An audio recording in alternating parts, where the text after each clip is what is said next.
Obligatory podcast intro. Hi, hello, and welcome. This is Flipping Pages with Matt and Adam. I'm Matt with my co-host Adam, and this show is where we take all 14 letters of the alphabet, we put them in a rainbow, we each draw a letter, and then pick a comic that begins with that letter. I don't know his, he don't know mine. Spoilers ahead. For both of these comics, I got G. What'd you get? I got X, the Venerable X. Oh, it's probably an X-Men comic. X-Men. You know me. X-Man comic about Nate Gray. It's probably what it is. Yeah. All right, so I got one called Gunpowder Prophets. Okay. It's a mad cave. You've been killing it on the titles lately. Yeah, I've made up all these titles. You've been killing it. Like the ones you've been picking lately. Pick some good, cool titles? Yeah. Nice, okay. So yes, Mad Cave Studios. The writer is Justin Jordan. Artist is Patrick Piazzalunga. Oh, they're fucking us with all these names. Colorist is Roman Stevens. Ever since we started the show, they've been fucking us with the names, man. I mean, people got names, they're just hard to say. Yeah. Nothing against you. Yeah. But we're dumb Texans. I can't say. My mouth doesn't do the things it needs to do to say words. This came out in 2025. I'll just say the characters right now. We have three main characters. We have Huck Hilson. He is a average height, handsome, blonde man, wears all denim. And with him is a guy named Marley Crane. He is a giant man. A huge, it's like the Hulk, he's just not green. Right. It is freaking huge, hardcore. And then we have America Argento. It's a little girl. I'd say 7, 8, 9 years old. Uh-huh. So when it starts off, Huck is in this house and he's like tied up being tortured by this Kathy Bates misery type woman. Oh, damn. She's talking about how the kids are real tender to eat, but we're going to eat you just so you'll shut the hell up. He's narrating saying, 1, I got paid a lot of good money to come in this house, and 2, I'm not alone. So we see Marley bust in and he's holding 2 severed heads, and the mom freaks out because those are her sons. Oh, damn. So she runs at him and he shoots her point blank with a shotgun and then throws her in the oven that they were going to cook them in. As you do. And closes the door. Yeah. So they open the basement and find the 2 kids, and then later they've gotten paid, and they're complaining about how this was supposed to be a big payday, but there's scammed. bribes, property damage, and then bribes about property damage. So never is a big payday. They're all supposed to be big paydays, but they never turn out that way. So Marley says, yeah, we could have kept the kids and demanded more money. Huck says, that's not who we are. And Marley says, not who you are.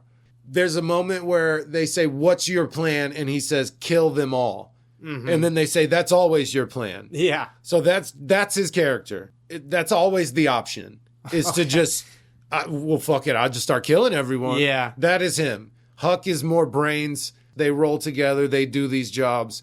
So they go, we'll save these 2 kids that have been kidnapped by cannibals. Yeah.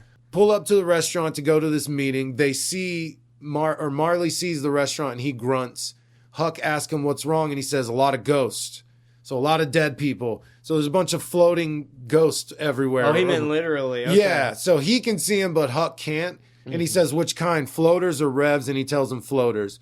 It's like, all right, well, keep on your toes. So they go to this restaurant, and there's 2 men in suits, like bodyguards for this client. Mm-hmm. They tell him, we need to search you for weapons, and Marley says no. He says, we going to have a problem? And he says no, and then he throws them through the window. Nice. They go in there, and they notice something's off, and the woman has some magic, and she has made them basically unnoticeable by everyone else. So no one's paying attention to him. No one cared that a dude just flew through the window. No one even looked up, right? That's pretty sick. So what she explains is the job she's hiring them for is to go save her daughter. Now, her husband and her share a fondness for the occult. Okay. They are both basically powerful wizards. The husband has a unquenchable thirst for power. Mm-hmm. This dude already has a cult, and he sacrifices members of his cult to like entities she can't even explain. Okay. Dude's crazy. Got a bunch of naked dudes in the forest ready to do whatever he says. And he is a powerful wizard. So tells him about the daughter. I was able to escape our mansion our estate in Louisiana, but my daughter's still there. She's doted on, given everything she's needed, but I'm afraid for her. She is in danger. What? Yeah, it was a guilt. She lives in a gilded cage. Yes. Very much in trouble. And the mom knows it and is like, I need you to rescue my girl. He's super strong and he's very, very dangerous now. Again, bunch of naked dude, cult members ready to do whatever. Why do they always got to be naked? Super bad. I guess if you have a big bonfire in the woods, you just got to be naked. I guess. I've done it. You were there. You remember? I do remember. So doesn't want her daughter to be a lamb for slaughter. And it shows the girl, America. She's in the room and then Huck is like covering her mouth. He's like, don't scream. The short of it is, I'm Huck. I'm here to save you. I'm here to get you away from this house for your mom. So she gets mad. You shouldn't have grabbed me. Kicks him in the balls. Marley is outside. He stabs one dude under his mouth, through his mouth. Clever. He grabs one dude's head and smushes it to where his eyeballs and everything pops out. That's nice. And then he throws a knife through the back of a guy's head, through his mouth. Impeccable aim. He's stabbing one dude in the chest. There's a guy up against the tree with a shotgun in his mouth. He's being quiet. They're in sneak mode. Yeah. So he's dispatched them all quietly, I guess, shotgun in the mouth. Right. So she hits him and tells him, listen, I know my dad's dangerous. I want to get out of here too. Let's roll. They turn around. They see that the door's gone. Oh, shit. Huck's freaking out. I know I just walked in this door. Well, he knows you're here. So he pulls out his gun. He's like, it's all good. Plap, plap, plap, plap. And then he kicks the door down. Marley hears it and is like, oh, we can go loud. And he pulls out his guns. Nice. Huck and America are running down the hallway. They run into her dad. He's super powerful wizard, so he turns the gun into a snake. So he can't use the gun, and now there's all these tentacles, and it's fucking with his head. Everything's all trippy, and he's losing it. He even says, this is like 66. When I took some acid, that's what he says. It's like acid in 66. The guy pulls out a knife, magically made it appear. He's about to stab Huck. America hits him over the head with like a vase or vase. He gets knocked out, and she's like, listen, he's not dead. We got to get out of here. He's going to wake up anytime. Marley kicks through the door, has the shotgun, tells him to duck, and then shoots the dad who had already popped up. Nice. Listen, he's not going to die. Just get in the car. We got to get the fuck out of here. And then he does pop awake right after that. We have a guy named Dark Rider. He is torturing a guy who tells him that Miss Argento hired these two guys to go save the daughter. He gets excited because it's a child of the alignment. She's going to be powerful. I'm definitely grabbing her. Tells all the people on the radio, we're going to have a good old-fashioned auction. I just got to make a stop first. Next day, morning in the hotel, the girl America, she's trying to sneak out. She puts Huck under a spell, but it doesn't work on Marley. Basically catches her, is like, where the fuck are you going? So they stop her and they're asking why. She tells him, listen, my mom didn't accidentally marry a cult leader. She's magic and dangerous too. Right. I don't want to go back to her either. And then Marley says, hey, we got bills to pay. Oh, sorry about it. No, you're fucking not. So they're in the car. They're taking off. Marley grunts and says something's wrong. Huck is talking shit about it. It's like a fortune cookie. It's not a forecast. It's so cryptic. I fucking hate it. I never know what's going to happen. America turns around and sees like 7 dudes on motorcycles coming after them. Crazy fight. We're there on the road. They're attacking each other. Marley's jumping out, shooting people. He's counting them down. There's one part of note where 2 guys take off. They go past Huck. They turn around and start driving straight towards him. And they're like, is he chicken? I think he is chicken. And Huck is saying, what are they doing? And smashes right into both of them. Nice. What the fuck? Why didn't they swerve? They thought you were chicken. Yeah. He had no clue what was going on. The guy, one of the bikers, throws a chain in, able to wrap up the girl and pulls her out, gets her on the motorcycle. So now Marley, like I said, jumps off on a motorcycle, kills them, counting them down as he kills them. 4, 5. Gets shot at. Huck kind of veers off the road for a second. And as they're doing that, we see Dark Rider. He is in his 18-wheeler calling the police, saying, hey, there's something crazy happening on Route 66.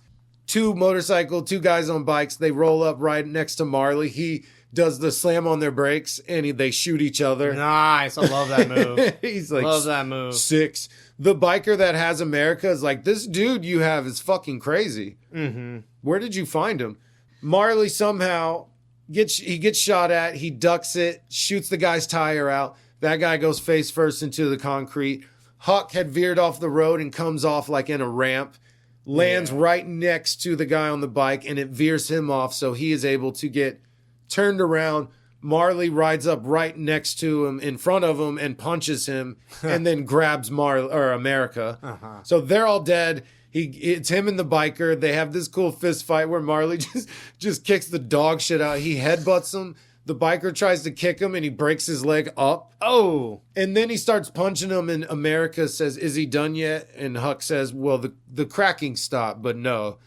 So dude just beat him into a bloody mess, right? Yeah. So they get in the car. All right, well, let's roll. That was all 7 of them. And then there's like a line of cops just waiting for him. Nice. So this starts, they're already in the jail. Uh-huh. The sheriff is like, what the fuck's going on? Why are y'all with her?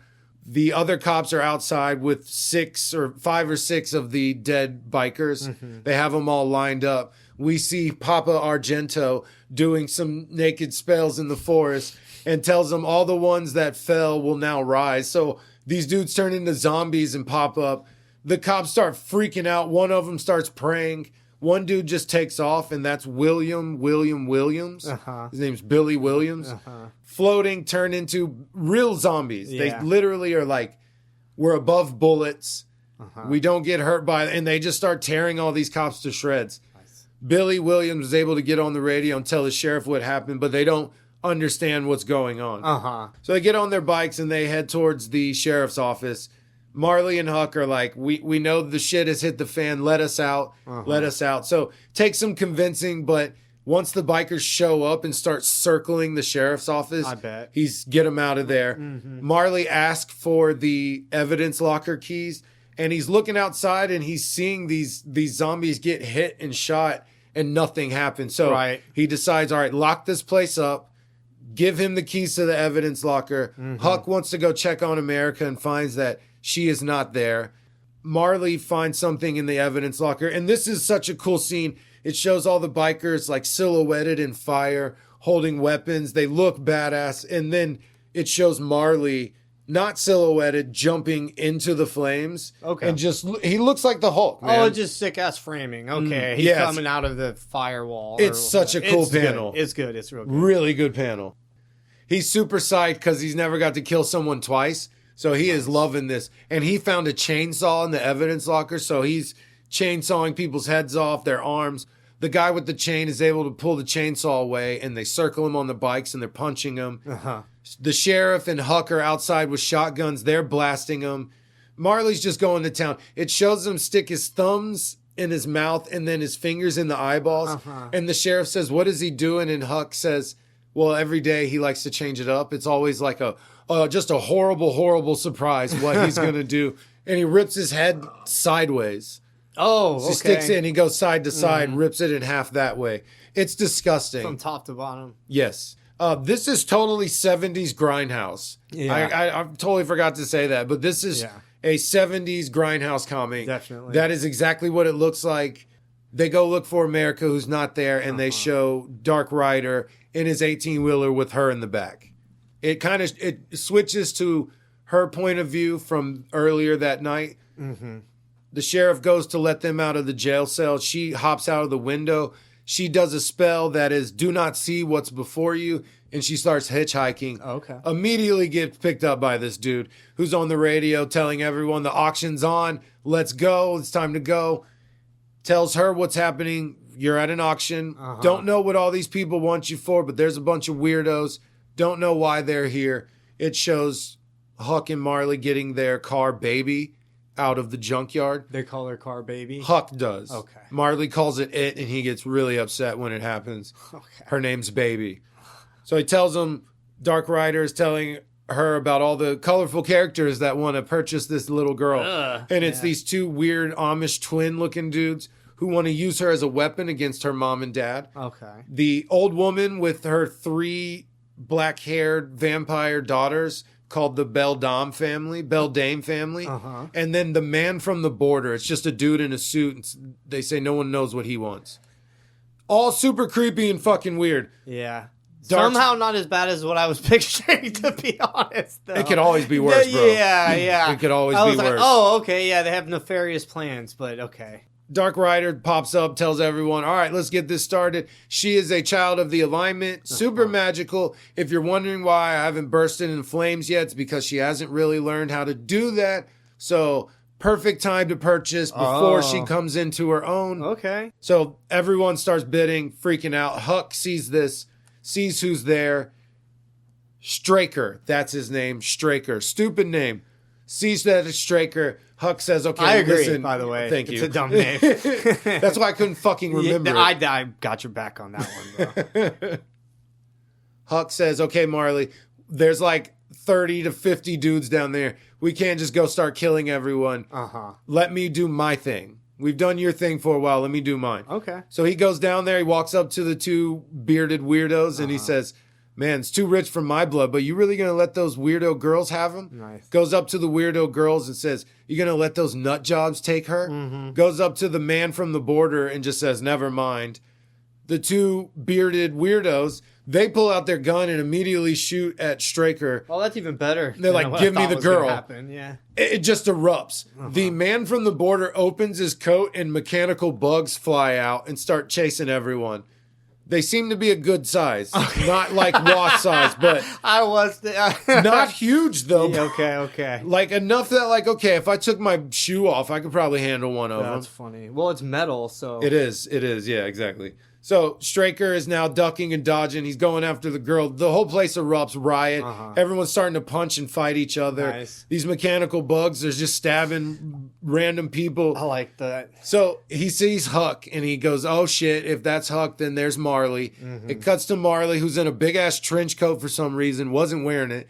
And he's just shooting and fighting everyone, having a good old time, right? He finds a giant wrench and goes to town on people. Nice. The vampire chicks are like attacking Straker. He's trying to get away from the girl. The two bearded weirdos line up in front and behind him. Huck is able to get the drop on one of them. The man from the border goes to reach for him and gets shot by Marley. And when his stomach opens up, it's gears and springs and metal parts. Oh, really? I guess this is just a steam-powered guy or something. That's what it seems like. He's the robot cartel. It's Huck and Marley on either side of Straker.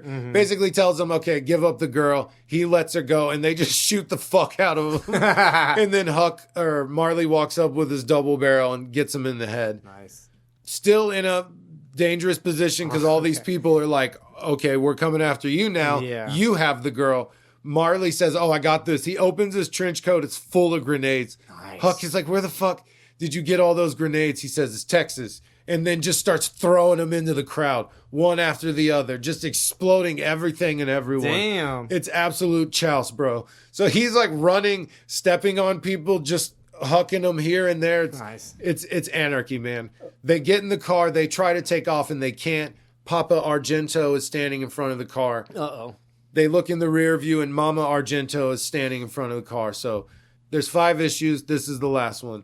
So the husband and wife are there. They are not together, so they're still kind of beefing about this. Okay. They're fighting while trying to get their daughter away from these two guys. They're impressed. You guys are persistent, kind of relentless. I appreciate it, but this is over. You're done. If you want to live, get the fuck out of here and give us our daughter. So they try to do shit. Huck has this brilliant plan of, well, I can't shoot you, but I'm going to shoot her. They do some magic, and he points the gun at his head. They try to do it to Marley. It doesn't work, just out of sheer willpower and strength. The guy's like, no, this is impossible. He's about to kill him with the biggest fucking knife ever. And the mom does some magic and actually stops him, right? So both of them together, pretty damn powerful, enough to handle these two guys. America tries to take off. They lift her up in the air. She's floating with magic. So their plan is to sacrifice her and to get her magic. She's going to be strong. They're strong. They want more power. If they kill her under this red moon, then they'll absorb her power. Okay. They are fighting because they're like, I want to do it. No, I want to do it. We have to wait a whole half century for this fucking moon to come back. Okay. So they're arguing and beefing about it, even there. Huck and Marley are trying to do something. They get in the car. They run over the dad. The mom holds the daughter up to her chest, head in front of her, and says, "What are you going to do? Shoot me?" And Marley does shoot her right in the head. Nice. They grab the girl. When they turn back and look at both of their dead bodies, there's green tentacles coming out. And then there's a yellow ghost version spirit thing of them. All right. And they're naked and they're floating out of their body. Of course. Yeah, I thought you should know that. The next second, they're up and they're screaming and all the shit's healing, right? The husband says, "Let's make a compromise. I want to make a deal." They both hold up their hands and rip her out of the back seat through the back window. Oh, cool. It's pretty sick. That's cool. So they have her on the table. She's tied down by tentacles. The guys decide, all right, let's go back. We got to try and help her. Hey, man, we're not getting paid. Are you sure? Yes, let's do it. Okay, I always back your plans. They're dogs. They're boys. Yeah. So they go up there with shotguns. They immediately just bend the barrels. And then they make this magic knife appear. They're about to stab her. And then Huck says, "Listen, they're sacrificing you for your power." The keywords, your power. Yeah. She erupts. Immediately, just magic everywhere. Lifts the parents into the air and is like shocking them with like electricity. Nice. Makes this big speech about, "You don't care about me. I thought deep down you might. Y'all really don't love me. You only wanted my power. Fuck y'all." Yeah. Shocking the shit out of them. But hey, you're still my parents. I can't kill you. I kind of love you deep down. Whatever. Y'all suck though. Shocks them until there's foam coming out of their mouth. And then the guys are saying, "Can we get paid? Our job's done." "Do I look like I have money?" That's what she says. "You have control of your parents right now." She says, "Yeah, well, there's not much time left. I'm only this powerful because of this red moon thing." So apparently moons go real fast. Or she just can't hold on to the power that long. But she won't have it that long. But with that power, she fixes up baby. It's all brand new, bright and shiny and clean. Nice. They can't get any money. They're pissed. They get in the car and Huck says, "Have you ever been to Los Angeles?" And that's the end. Okay. What'd you think? I think it sounded like a me comic for sure. Sound like a you comic? Yeah, it all sounds pretty interesting. It could be a Quentin Tarantino movie with way less dialogue, but it is something emulating Grindhouse movies of the 70s. I mean, if you just scroll through, look at the cover, which is why I picked it. It is straight up 70s. Oh, with their little pictures next to it. Yep. I love it when they do that. This was meant to look old. Oh, and the art is my favorite part of this whole comic. It is incredible. Yeah. I love the 70s look. It is just gory for gore's sake. Yeah. And I'm not super keen on that. I really don't mind it. When it was Marley, I loved it because this dude was Brock Sampson. Shit, I'm glad I didn't say anything. You should have. You should have because I beat Sampson you. To the fucking T, dude. No, he is. Right. This dude is a straight killer. And he smushed guy's head like the mountain twice. That's like one of the moves he likes. He ripped a guy's face in half. Yeah, long ways. Yeah. Yeah, that's hilarious. He's a beast. He was fun to watch, but I am not super in love with just super gory for gore's sake. So some of this comic wasn't for me, It wasn't aimed for that because I just saw the art and was like, this looks super cool, pulpy, Grindhouse looks awesome, very 70s. I wanted... Like you said, you like new stuff to look old. I love that. I'm obsessed with that. Aesthetic of like that. I've been listening to the oldies lately too, so yeah, totally on that biz right now. Suits pretty soon. Oh, dude, that'd be cool. I want a pipe to smoke tobacco out of. Oh, jeez. You could be one of those guys. You see little videos on YouTube. Man in his 20s refuses to live in this century. I dress like it's 1926. I talk like it too. Yeah. Sugar. He's like from California. Yeah. He talks like that. Is that how they talk? So, how are the faces? They were great. Like I said, art was the best part of this comic. So, I got X, and on some of the difficult letters, we talked about doing numbers on the difficult letters. Yeah. And I thought about going that route. We ain't done it yet. I thought about going that route, but then I found something. a comic book from Dynamite Comics. Came out in 2018. This is based on a show that I watched when I was a kid. I think I watched it too. Everybody probably at least had to sit through it to get to another show that they liked, at least.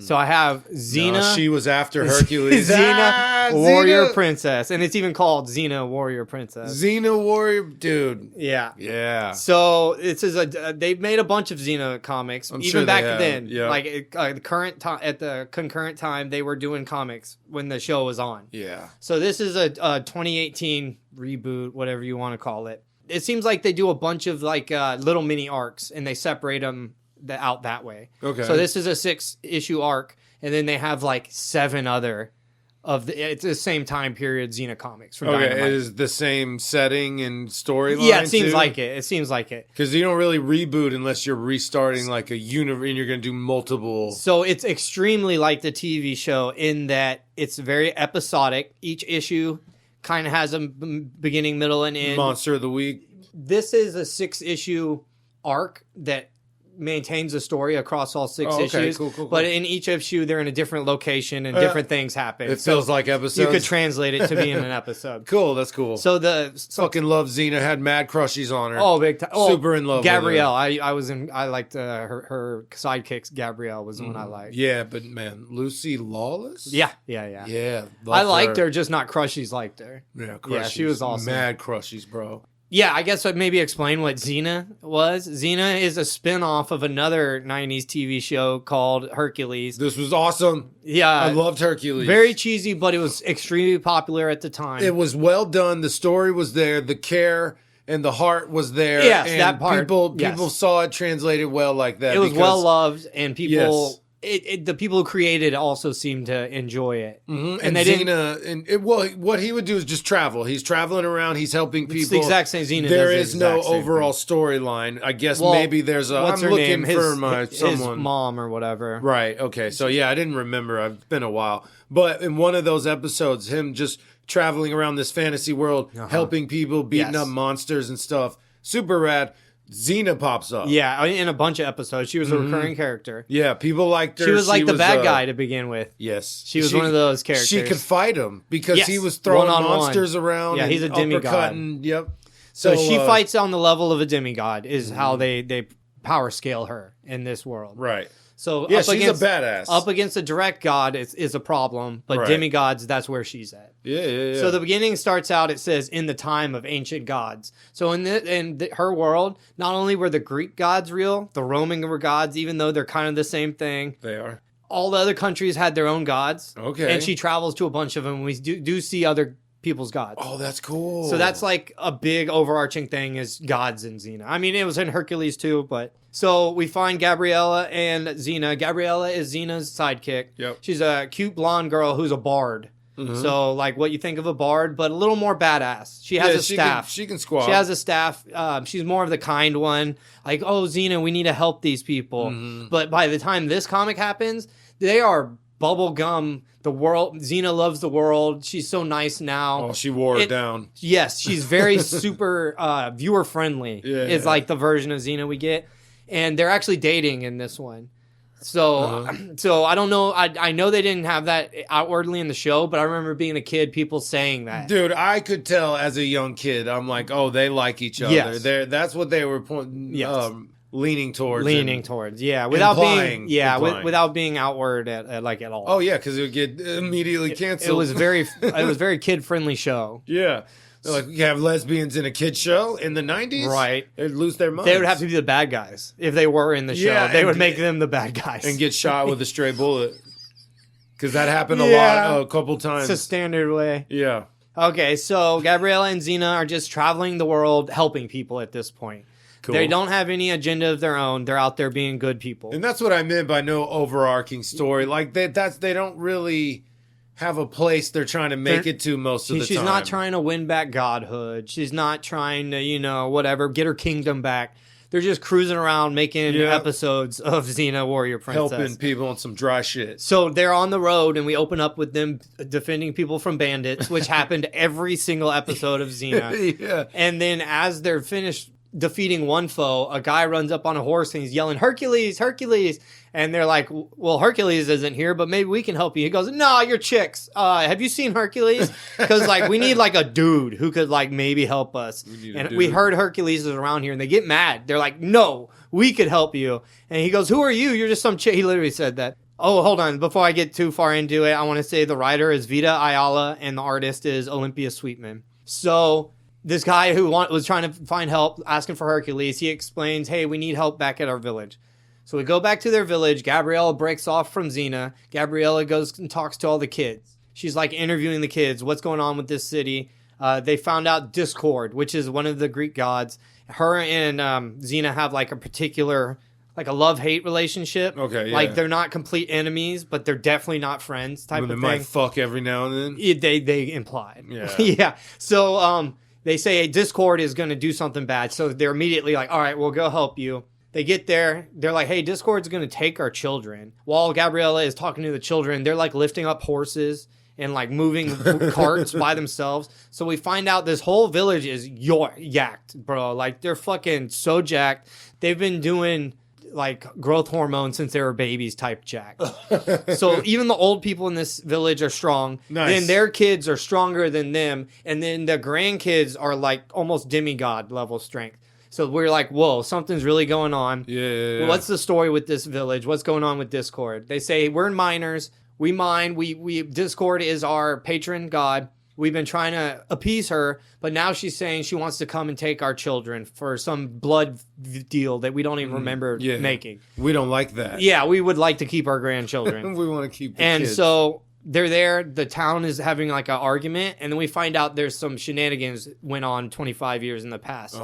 25 years ago, so the grandparents at this time that are alive right now, the grandparents, they were miners, and they were new to the village. The village, they just started the village. They just started the mine. Then they all got sick from their kids, and everybody got sick from the plague that they said came from the mine. So they prayed to Discord. Discord came and made a deal with them. If you give me your grandchildren, I will make you all strong enough to live through this plague and just be like demigods. And each generation will get stronger than the last. So your grandkids will be 10 times stronger than even you. Damn, okay. So they're like, this seemed like a good deal at the time. Some people opted out of it. Yeah. They like opted out of it at the beginning and just lost. They gave their own lives. We get the backstory. And so Xena's like, no, this is wrong, Discord. You can't do this. Why are you doing this, people? This is even mean for you. Like, this isn't normal. Like, you're a dick, but you're not like this. She goes, well, maybe we could make some other deal. Maybe if I could have you, Xena. And I was like, ooh. Yeah. She was like her slave for a little while. She just has to pull some, what would you call it? She's got to pull some feats. You know, Hercules has feats that he has to go do. Yeah. Xena's got to go demonstrate some feats for Discord. Okay. So she says there's these Romans, which they hate. Xena hates Romans. Romans going around destroying my temples. I want you to go kill the Romans, and you have to take the old people with you and have them fight with you. They don't make it completely clear why makes that weird of a deal. So they're just like, yeah, okay, we'll do that. Specifically the old people. Yeah. What's the deal again? Say it again. Instead of Discord taking all the children, now Xena owes her a favor. Right. And so now Xena has to take the old people from the village and go fight off a bunch of Romans. And that's the favor that Discord is asking for. Okay. So it's immediate. It's not like someday I'm going to ask for a favor. Yeah, it's like, hey, right now, get to work. Go over and do that. Saddle up, bitches. And then you see Strife kind of pop in, which is a brother, or maybe the son of Discord. Their family trees are gross. I'm not going to get into it. And he's like doing shady shit in the background. You know immediately that something has to do with Strife. He's in the background pulling strings. Because the whole story is very convoluted. So Xena heads off with Gabrielle and all the old folks to stop the Romans. There's a bunch of shenanigans. They go try to talk to the Romans. They set up a trap. They send for help with a Greek militia.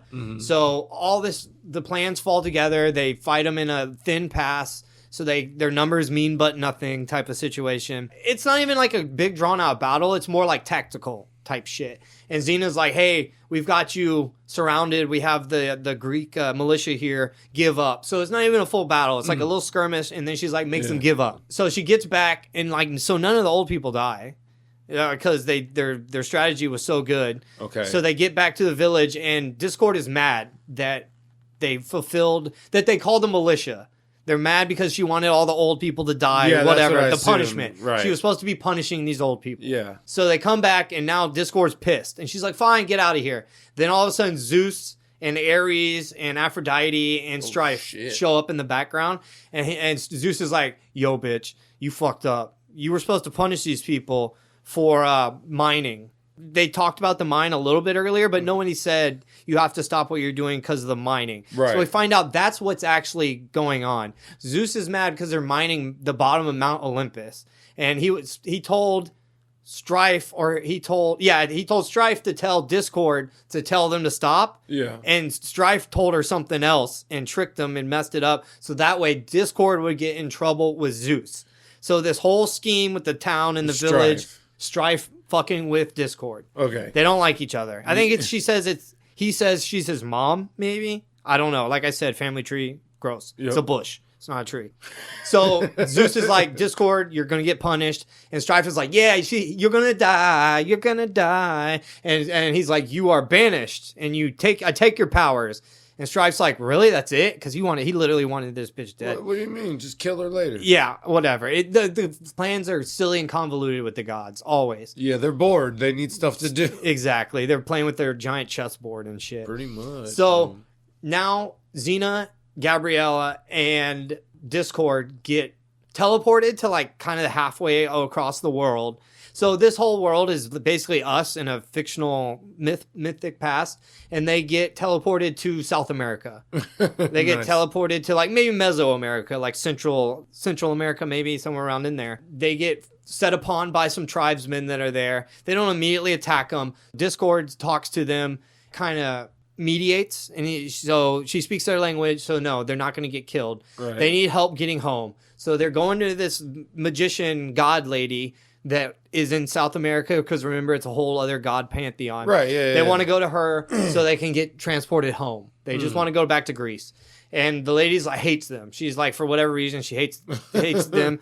Sends them on a crazy wild goose chase to get some Quetzalcoatl feathers or some shit. It's supposed to be like an impossible task. They go out and complete it kind of easily. They get back, and they're kind of making fun of the lady. They're like, we did your thing. And they're kind of being dicks about it. Mostly Discord, because she's a bitch. And it just happened to her. Discord is the dude. Yeah, or is the chick. Sorry. Yeah. Strife it just is happened the to chick. her. Yeah, exactly. The lady gets real mad and teleports them all the way to Russia. So truly, like, even the other side of the world. So they're in Russia, and they teleported with, I love this part, they teleported with a capybara. Nice. Capybara doesn't talk. It's not like, it's just their pet, basically. That poor guy's going to be so cold. He is. They mention it. Xena goes, how is your capybara? They don't say the word. How is your giant rat alive? And she's like, I don't know. He's tough. Whatever. I like him. He's chilling. So they're in Russia. And while they're in Russia, they're like dying. Gabriella's really hurt and sick. They come across Baba Yaga. But Baba Yaga's like out of power now, because in this world, if people don't believe in you, that's where you get all your power from. Okay. And they believe she's not powerful and that she's just a bad witch and all this stuff. She's got no powers left, basically, because everybody hates her. No one's talking about her. So they go on mission. Xena and them go on a mission. No, Gabriella does this one. She's the bard. She goes around telling all these awesome stories about how awesome Baba Yaga is. She saved my life, but if you're mean to her, she can kill you, like building her up. So now everybody's believing that she's stronger, which gives her more strength. Cool. So she saves Gabriella. They have a cool issue of them going around Russia and hyping up Baba Yaga and passing out flyers. Yeah. She goes to all the taverns. Have you heard of the words of Baba Yaga? Yeah, basically. We've been kicking it with her. So they leave there. Now they're at the edge of the Carpathian Mountains, and they're out running around doing vampire shit, basically. They get stuck in a castle, and the only one that doesn't get... Is it freestanding or is it carved into the mountain?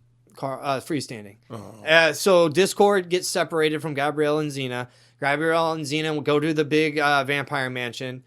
Discord isn't like an adventurer and doesn't have powers, so she just kind of sits back and lets them do stuff. I'm gonna have a cigarette. So when they're gone and they're like disappeared, she has to go save them now. Nice. And so she's leaving, and the guy at the inn like gives her a whole vampire killing kit.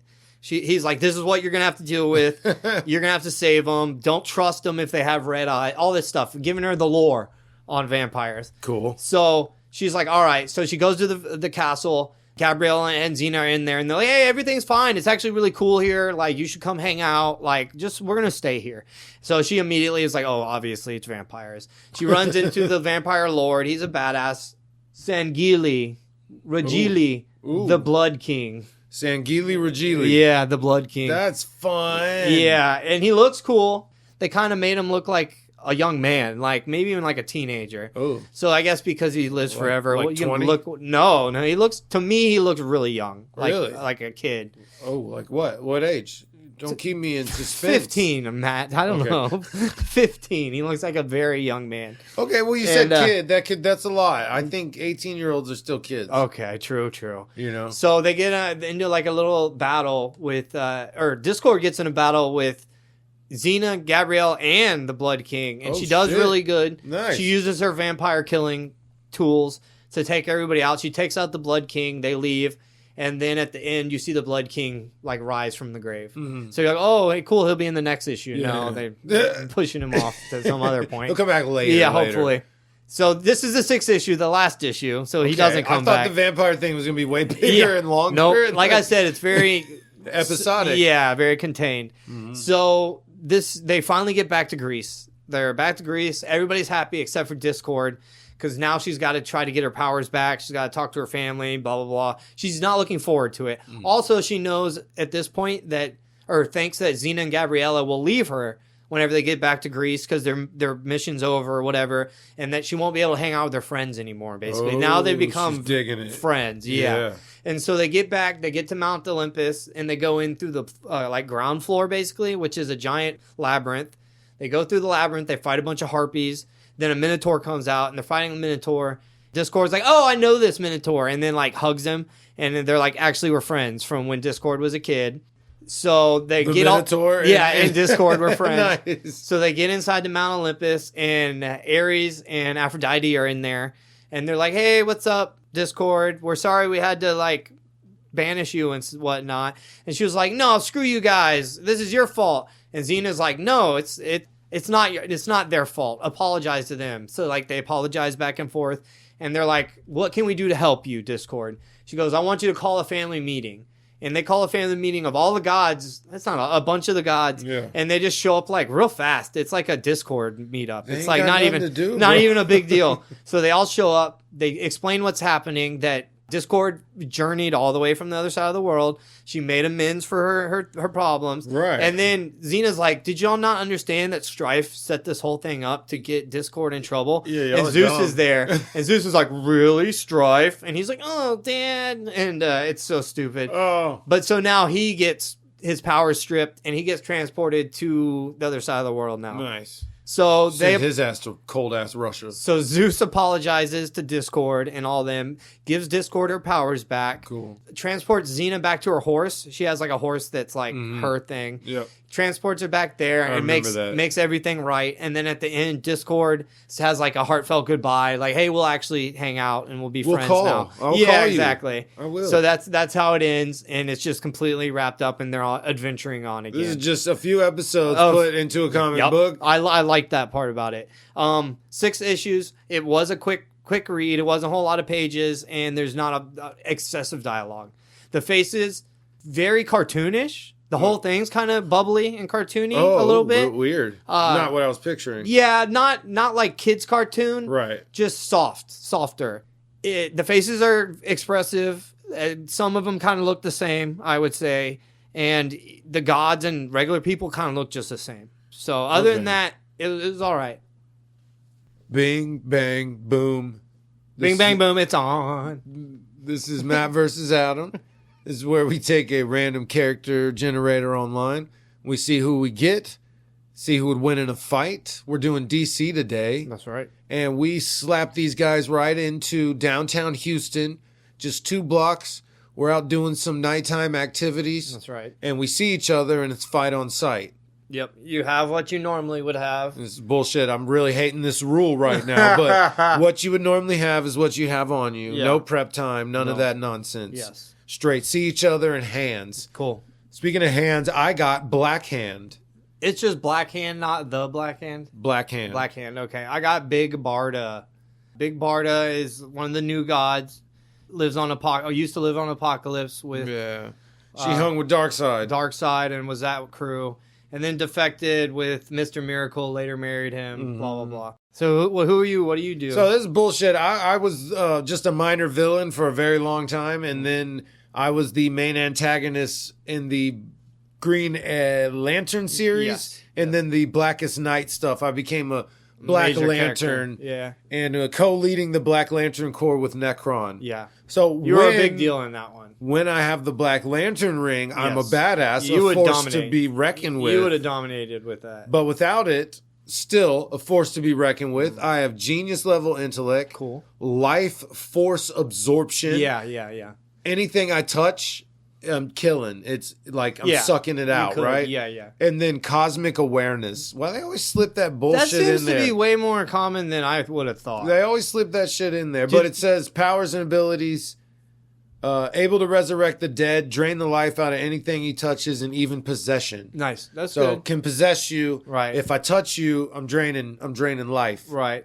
So I have immortality, superhuman strength, stamina, agility, reflexes, durability, master combatant, swordsmanship, weapons expertise. Man, fuck you. Yeah. She like can punch back and forth with Superman sometimes. She's never going to beat him. Not even close. Right, yeah. I feel like I would have to have my hands on you a long time. Yes, exactly. Yeah. To actually Otherwise, kill you. if I was a weaker character by like half, I think you would have a really good opportunity of winning. We don't know how long it takes. No. Could I possess you and then go have you touch my body? Right. Or me touch your body? Yeah. Or if I do get my hands on you, is it quick? Yeah. Are you immediately like, is it skin to skin? Yeah, it seems like it. Hands on. Yeah. So maybe not gloves, but I doubt he would wear gloves, right? I mean, if Yeah.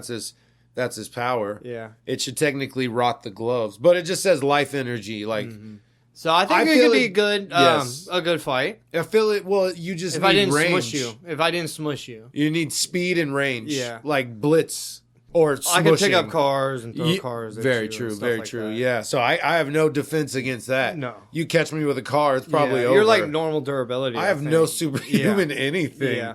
With the ring, though, yeah, it's crazy. So I would have to get the jump on you. I'd have to go hide behind a Sneak car. up and then be like, ha! And then hopefully you don't notice for a good 5 minutes while You're gentle. You're real gentle. And you Yeah, slightly touch my Achilles heel. Oh, You I'm just starting to grab get it. tired. What's Yeah. going on? I'm kind of sleepy. If it's immediate, though, You could do some stuff no, with because that. I still have to get to you. You still would have to actually hurt me, too. Yeah. Look, well, no, I'm saying if it's incapacitate. fast. Yeah. If I just get my hand on your arm for 2 seconds, you're passing out. True. You know, it could be fast. But yeah, even she's then, such a powerhouse. Though. exactly.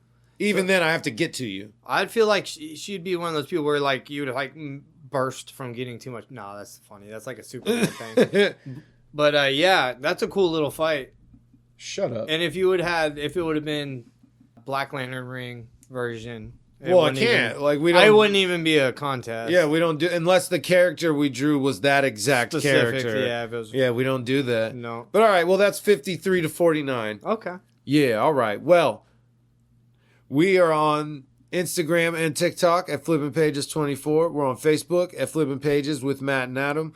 New episodes release every Thursday on all platforms and YouTube. New episodes of The Dollar Bin release every Monday on all platforms and YouTube. Best way to support us, follow, like, rate, review, subscribe, comment on the platforms, on the socials, on YouTube. Do all the internet buttons. If you've done that, we appreciate it. If you're just listening, we also appreciate that. What was the place? What was it called? Y'all have a good one.